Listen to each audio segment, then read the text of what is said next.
శుక్లాంబరధరం విష్ణుం శశివర్ణం చతుర్భుజం ప్రసన్నవదనం ధ్యాయేత్ సర్వవిఘ్నోపశాంతయే. ఓం శ్రీ గురుభ్యో నమః.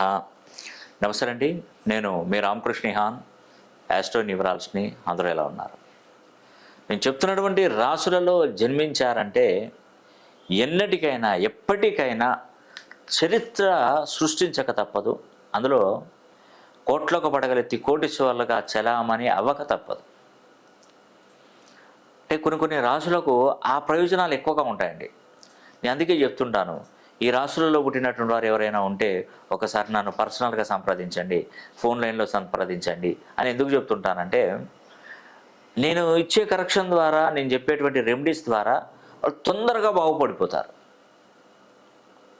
తొందరగా బాగుపడిపోతారు. నేను ఒక అతనికి నేమ్ కరెక్షన్ ఇచ్చానండి. అతని జాతకాన్ని చూశాను. ఉండడానికి ఒక గృహం కూడా లేదు, అతనికి సొంత ఇల్లు కూడా లేదు, అతని పేరు మీద సెంటు స్థలం కూడా లేదు. తన జాతకం చూస్తేనో బ్రహ్మాండంగా ఉంది. నాకే అసలు నమ్మబుద్ధి కాలేదు అసలు వాస్తవానికి. ఎందుకంటే నేనే నమ్మలేకపోయాను. ఏదైనా కూడా ఒక శాస్త్రాన్ని బట్టి నేను ముందుకు నడుస్తాను. నా సొంతగా ఓన్గా నేనేం మీకు కల్పించి చెప్పేదే ఉండదు. గవ్వలు వేసి చూశాను, తాళపత్ర గ్రంథాలు ఓపెన్ చేశాను. నాకు డౌట్ వచ్చాయి. నేను ఏమన్నా, నీ డేట్ ఆఫ్ బర్త్ ఇది తప్ప అంటే, లేదు సార్ నా తప్పు కాదు, అది నా తల్లిదండ్రులు ఒక నోట్బుక్ మీద రాశారు, నా నోట్బుక్ మీద రాసినటువంటిదే మీకు చూపెడుతున్నాను, అది కరెక్టే సార్. ఎందుకంటే ఆ రోజు మా అమ్మ చెప్పినటువంటి ఏదైతే పండగ ఉందో ఆ పండగ రోజే నేను పుట్టినట్టుగా, అది నేను మళ్ళీ జ్యోతిష పండితుడిని అడిగినప్పుడు కూడా ఈ పేరు, ఆ పండగ అమ్మ చెప్పింది కూడా అదే రోజు అదే వారం కూడా బండ గుర్తు పెట్టుకుందా అమ్మ, వాస్తవమే సార్ అది అని చెప్పింది. అంటే వాళ్ళు అప్పుడు ఆమె ఏం చెప్పింది, ఏదో సినిమా మన నాగేశ్వరరావు గారి సినిమా ఏదో కొత్తది రిలీజ్ అయిందట. ఆ రిలీజ్ అయిన రోజునే నేను జన్మించానంటే ఆ లింకుతోనైనా చూస్తే అది ఇదంతా సేమే ఉంది, పర్ఫెక్ట్గా ఉంది. చూశాను, హ్యాపీ, సంతోషం అనిపించింది నాకు. ఎందుకంటే ఇంత కరెక్ట్గా ఉంది, మరి గవ్వలు ఎందుకు ఇలా పడుతున్నాయి, తాళపత్రం అట్లెందుకు చూపెడుతుంది, ఇతని హస్తరేఖలు ఈ రేంజ్లో బారుగా ధనరేఖ ఎందుకు ఉంటుంది, ఏంది అసలు నాకు అర్థం కాలేదు. అసలు నాకు ఇదంతా చూసి నమ్మబుద్ధి కాలేదు నాకు. అసలు ₹1 లేదు అతని దగ్గర, జేబులో ₹1 లేదు. ప్రస్తుతానికి ఉన్న పరిస్థితి ఏంటంటే చాలా దారుణంగా ఉన్నాడు. ఎట్లా మరి ఏ విధంగా అయినా పైకి వస్తాడని నేను ఆశ్చర్యం చెందానండి, ఆశ్చర్యపోయాను. సరే, నేను నీకైతే ఇట్లా ఉంది, ఇప్పుడు ఆయన నేను చెప్పేది ఏది చెప్పినా ఆయన నమ్మకపోవచ్చు. నువ్వు కోట్లోకి పడగలు ఎత్తుతావు అంటే, ఏం ఎత్తుతాను సార్, నాకు ₹1 లేదంటాడు. సొంతంగా ఇల్లు కట్టుకుంటావు, నువ్వు బాగుపడతావు అంటే, సంపాదించడానికి మార్గం లేనప్పుడు నేను ఇల్లు ఎక్కడ కడతానంటాడు. ఇవన్నీ ఎందుకని చెప్పేసి నేను పేరు కరెక్షన్ చేశాను. ఈ పేరు కరెక్ట్గా నేను చెప్పినటువంటి 9 కోర్సెస్ అనేది పూర్తి చేయి, మధ్యలో ఆపకు, ఇది ఒకటే నీకు ఆధారం, దీనివల్లనే నువ్వు బాగుపడతావు అని చెప్పేసి అతనికి నేను నేమ్ కరెక్షన్ ఇచ్చాను. ఇచ్చిన తర్వాత కొద్ది రోజులు కొన్ని కోర్సులు రాసిన తర్వాత ఆ పిల్లవాడికి ఏంటంటే ఒక రియల్ ఎస్టేట్ కంపెనీలో ఒక బాయ్గా చేరాడు. చేరిన తర్వాత ఇతనికి ఇచ్చేదో 6,000 శాలరీ, 6,000 శాలరీ. ఏం లేదు, అతను చేసేది చక్కగా శుభ్రంగా ఊడ్చేసి నీళ్లు పెట్టేసి వచ్చిన వాళ్ళకు కాఫీలు టీలో అందించడం అతని పని. దీనికి 6,000 ఆ ఓనర్ ఇస్తున్నాడు, కంపెనీ ఓనర్. ఇతని దగ్గర ఏం లేదు కాబట్టి, చదువు లేదు ఏమీ లేదు కాబట్టి నాకు 6,000కి చేసుకున్నాడు. నేను కరెక్షన్ ఇచ్చిన తర్వాత ఇతను ఒక ఆలోచన పెట్టుకున్నాడు. అందరూ వచ్చి అతని రియల్ ఎస్టేట్ కంపెనీలోకి వచ్చి ఇన్కమ్ సోర్సెస్ 2%, 1% కట్టలు క్యాష్ లెక్క పెట్టుకుంటూ కట్టలు తీసుకెళ్తుంటే అతను చూశాడు, ఇదేంది, పొద్దంతా కష్టపడి నెల రోజులు కష్టపడితే నేను 6,000 సంపాదిస్తలేను, ఒక్క డీల్ చేసుకునే వాళ్ళు లక్షల రూపాయలు కూడగట్టుకొని పోతున్నారు, అసలు నేనెందుకు చేయకూడదు అని ఒక దృఢ సంకల్పం వచ్చిందండి. నేను నేమ్ కరెక్షన్ ఇచ్చిన తర్వాత వచ్చేసి అతను ఆలోచనలో పడి ఈ వర్క్ చేసుకుంటూ డీల్స్ చేయడం మొదలుపెట్టాడు. నేను ఆ కంపెనీలో నేనే చేస్తున్నాను, నేను ఆ కంపెనీ ఎంప్లాయీని, నేను అక్కడ వాళ్ళు చేసేది చాలా పవర్ఫుల్ ప్రాజెక్ట్. అది ఒక 2-3 సంవత్సరాలలో మీరు పెట్టింది 4-5 రెట్లు పెరుగుతుంది. నువ్వు ₹1,00,00,000 పెడితే 4-5 కోట్లు 10 కోట్ల దానికి అయ్యే అవకాశాలు ఉంటాయి. ఎందుకంటే ఆ కంపెనీలో చేస్తున్నాను, ఆ లొసుగులని నాకు తెలుసు, కాబట్టి మీకు చెప్తున్నాను అని చెప్పేసి వాళ్ళ బంధువులలో నమ్మబలికించాడు అందరినీ. నమ్మబలికించడం ఏమన్నా, భూమి మీద పెట్టుబడి వెళ్తే నష్టమే ఉన్నది. వాళ్ళకి అందరికీ చెప్పాడు. చెప్తే మనవాడే కదా అని చెప్పేసి అందరూ తలా ఓ ప్లాట్ తీసుకున్నారండి. దాంట్లో తీసుకుంటే దానిలో వచ్చే ఇటు 2% కమిషన్, అక్కడ 2% కమిషన్. వాళ్ళకి ఏం చెప్పాడంటే, నీ దగ్గర నేను కమిషన్ తీసుకోను, బంధువులు కదా మీరు, నాకు వద్దు, మీరు కొనుక్కోండి అంటే ఇంకొక ఫ్లాట్ ఎక్కువ తీసుకుంటారు అందరు. అది నిజమే కావచ్చు, ఇదంతా నిజమే కావచ్చు అని కొనుక్కున్నాడు. అటు అతని దగ్గర నుండి, ఓనర్ దగ్గర నుండి కమిషన్ తీసుకొని ఒక్కసారి ఒక 15 లక్షలు వచ్చినాయండి అతనికి. కమిషన్ రూపంలో 15 లక్షలు వచ్చినాయి. ఆ ఓనర్ ఏం చేశాడు, ఎవరైతేంది నా ఓడైతే, నా ఆఫీస్లో పనిచేస్తుంది ఎవడైతేంది, నాకు బిజినెస్ జరిగింది, నేను అతనికి కమిషన్ ఇస్తాను, అంతే అయిపోయింది. 15 లక్షలు కుప్ప ఇచ్చాడు. ఉద్యోగం రిజైన్ చేశాడు. చేసి ఫ్లాట్ల మీద తిరిగాడండి.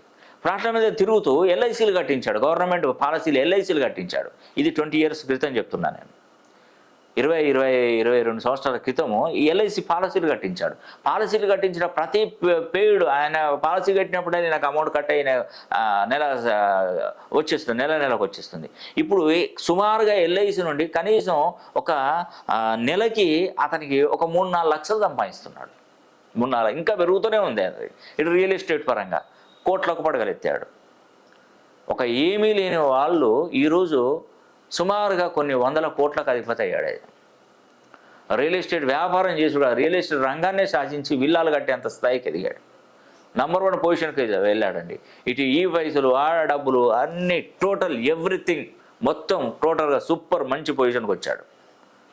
అంటే చెప్తున్నానండి, ఇలా నేను చెప్పేది ఇది అక్షరాల సత్యం. ఇది నా దగ్గరకు వచ్చి కరెక్షన్ చేసుకున్న తర్వాత అతని లైఫ్ మొత్తం చేంజ్ అయిపోయింది, మొత్తం ఎవ్రీథింగ్. నిజమండి, మంచి టైం అది, అతనికి మంచి టైం. అందుకే మనం ఎవరిని ఎప్పుడు తక్కువ అంచనా వేయకూడదు. వీడికి చదువు రాదు, వీడికి ఉద్యోగం లేదు, వీళ్ళు అసలు ఉండడానికి ఇల్లు లేదు, అసలు వీడితో ఏం జరుగుతుంది అని అనుకుంటాం. కానీ ఎవరికైనా ఒక టైం వస్తుంది, ఎవరికైనా వస్తుంది. నాకే కాదు, మీకే కాదు, ఎవరికైనా వస్తుంది.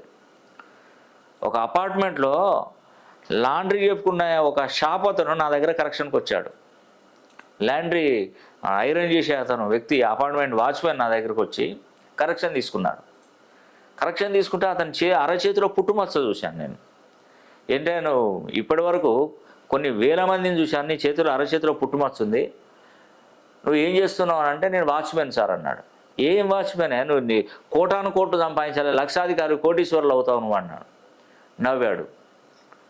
ఎందుకు నవ్వామని అడిగాను అతన్ని. నేను నా వ్యవసాయం లేక కౌలుకు బట్టి ఆడ నష్టపోయి అప్పులు కట్టలేక ఈ హైదరాబాద్కి వచ్చాను. కోట్లు ఎలా సంపాదిస్తాను సార్, నా అప్పులు తీరితే చాలని నేను అనుకుంటున్నాను, మీరు కోట్లు సంపాదిస్తారంటున్నారు. నాకు నమ్మకం లేదు సార్, నీ కోట్ల మీద లక్షల మీద నాకు నమ్మకం లేదు. నా పిల్లల్ని బాగా చదివించుకొని అప్పులు తీర్చుకుంటా, అప్పు లేకుండా ఉంటే నా జీవితం అలా ఉండే విధంగా చేయండి, నాకు ఏది వద్దు అని చెప్పాడు. చూసారా ఎంత నిజాయితీగా చెప్పాడు అతను. నాకు కోట్లు వద్దు, లక్షలు వద్దు, మీరు చెప్పిన ఏదొద్దు సార్, నా ఇంటికాడ కొంత అప్పు ఉన్నది, అది తీర్చుకొని నా పిల్లల్ని చదివించుకొని ఉంటే చాలు, నాకు ఉండడానికి ఇల్లు కూడా అవసరం లేదు, ఎందుకంటే నాకు అపార్ట్మెంట్లోనే ఉంటున్నాను. నాకు వాళ్ళే రూమ్ ఇచ్చాడు. మా భార్యను పైన వాళ్ళ మిసెస్ వచ్చేసి పైన ఇళ్లలో పనిచేస్తుంది, నేను ఐరన్ చేసుకుంటాను, నేను ఉంటాను, నాకు ఒక 15,000 దాకా నాకు వస్తుంది, నా భార్యకు ఒక 10,000, ఆమెకు 25,000. ఇక మాకేం ఖర్చు లేదు సార్, రూమ్ ఇచ్చారు, ఈ ఐరన్ షాపు ఐరన్ కొట్టడం వల్ల ఒక నెలకు ఒక 6-7,000, ఇంకేమన్నా సరే చాలు, కానీ ఈ అమౌంట్లన్నీ నేను ఇంట్రెస్ట్లు కట్టలేకపోతున్నానని చెప్పాడు. ఇంట్రెస్ట్ కట్టలేక అంటే అంత అమౌంట్ ఇంట్రెస్ట్ పెట్టుకున్నాడు అతను. సరే, మనం ఎందుకు అతన్ని డిసప్పాయింట్ చేయడం, ఎందుకు అని చెప్పేసి నేను పాజిటివ్గానే చెప్పాను అతను. నువ్వు నంబర్ 1 పొజిషన్కి వెళ్తావంటే ఏమి ఆయన నమ్మలేదు. కరెక్షన్ అయితే ఆయన ఈ కరెక్షన్ రాసుకో, మంచి జరుగుతుందని చెప్తే ఆయన కరెక్షన్ రాసడం మొదలుపెట్టాడు. పెట్టిన తర్వాత రోజుకు ఒక 4-5 అతని అపార్ట్మెంట్ దగ్గరకు వచ్చి, దీనిలో ఏమైనా రూములు ఉన్నాయా, మాకు రెంట్ కావాలని అన్నారు. లేవండి, రెంట్లు ఏం లేవు, ఇప్పుడు ఏమన్నా ఉంటే చెప్తానులే అని చెప్పేసి వాళ్ళ నంబర్లు తీసుకోవడం. ఇతనికి ఆలోచన వచ్చింది, ఏంది రోజు ఒక 4-5 మంది వస్తున్నారు, ఈ 4-5 మందికి ఇల్లు మనమే వెతికి పెడితే మనకు కొంత కమిషన్ వస్తుంది కదా అని చెప్పేసి ఉద్దేశంతో వాళ్ళ ఫ్రెండ్ ఒక అతను ఈ రెంటల్స్ ఇవే చేస్తున్నాడు. ఇదే హైదరాబాద్లో చందానగర్లో చేస్తున్నాడు అతను. అదే వాళ్ళ ఊరు అతనే. ఆయన చేస్తుంటే అతను ఒకసారి అడిగాడు, ఏం చేసి ఎలా చేయాలి ఇది అంటే ఆయన వివరంగా ఈ విధంగా చెప్పాడు. అంటే వాళ్ళు ఇల్లు ఏదైనా మనం చూపెడితే ఆ రెంటు చూపెడితే దాంట్లో మనం ఒక అడ్వాన్స్లో ఒక కొంత అమౌంట్ మనకి ఇస్తారు వాళ్ళు అని చెప్పేసి ఆ లెక్కలు మనకు తెలియదు, కానీ అతనికి చెప్పాడు. చెప్తే అతను ఏం చేశాడంటే ఒక రెంటల్ బోర్డు పెట్టుకొని ఎక్కడెక్కడ ఇల్లు అయితే ఎక్కడైతే ఉన్నాయో అన్నీ కూడా నోట్ చేసుకొని వచ్చేసి వచ్చిన వాళ్ళకి ఇతని దగ్గరకు వస్తుంటే ఇతని దగ్గర నుండి వెళ్ళి అక్కడ అందరికీ చూపెట్టడం, వాళ్ళ కమిషన్ తీసుకోవడం. ఇట్లా ప్రతి నెలకు ఒక లక్షన్నర రావడం మొదలుపెట్టిందండి. ఇది ఏదైతే బాగుందని చెప్పేసి ఆ ఫీల్డ్ను మొత్తం వదిలేసి దీంట్లోకి వచ్చేసి ఈరోజు చూస్తే రియల్ ఎస్టేట్ రంగాన్ని శాసించే వ్యక్తి అయిపోయాడు, కోర్టు సంపాదించాడు, కాలు మీద కాలు వేసుకొని తిరుగుతున్నాడు. అతన్ని ఇప్పుడు మనం వైట్ అండ్ వైట్లో ఉన్నాడు. ఇప్పుడు ప్రజెంట్ వైట్ అండ్ వైటే తిరుగుతున్నా, దాని వెనక ఎప్పుడు 2-3 తిరుగుతూనే ఉన్నారు. ఆ రేంజ్కి దిగాడండి. చెప్పలేము బహుశా ఎవరి అదృష్టం ఎలా మారిపోతుందని. ఇవన్నీ చెప్పేది నిజమండి బాబాయ్, అబద్ధం కాదు, ఎట్టి పరిస్థితిలో కాదు. ఇది నిజంగా జరిగిన సంఘటన కాబట్టి నేను చెప్తున్నా. నా దగ్గర కరెక్షన్ తీసుకున్న తర్వాత మార్పు వచ్చింది కాబట్టి చెప్తున్నాను. ఎస్, ఇది నిజమండి, అబద్ధం కాదు. అసలే కోట్లు సంపాదించిన వాళ్ళు ఉన్నారు, లక్షల రూపాయలు సంపాదించిన వాళ్ళు ఉన్నారు.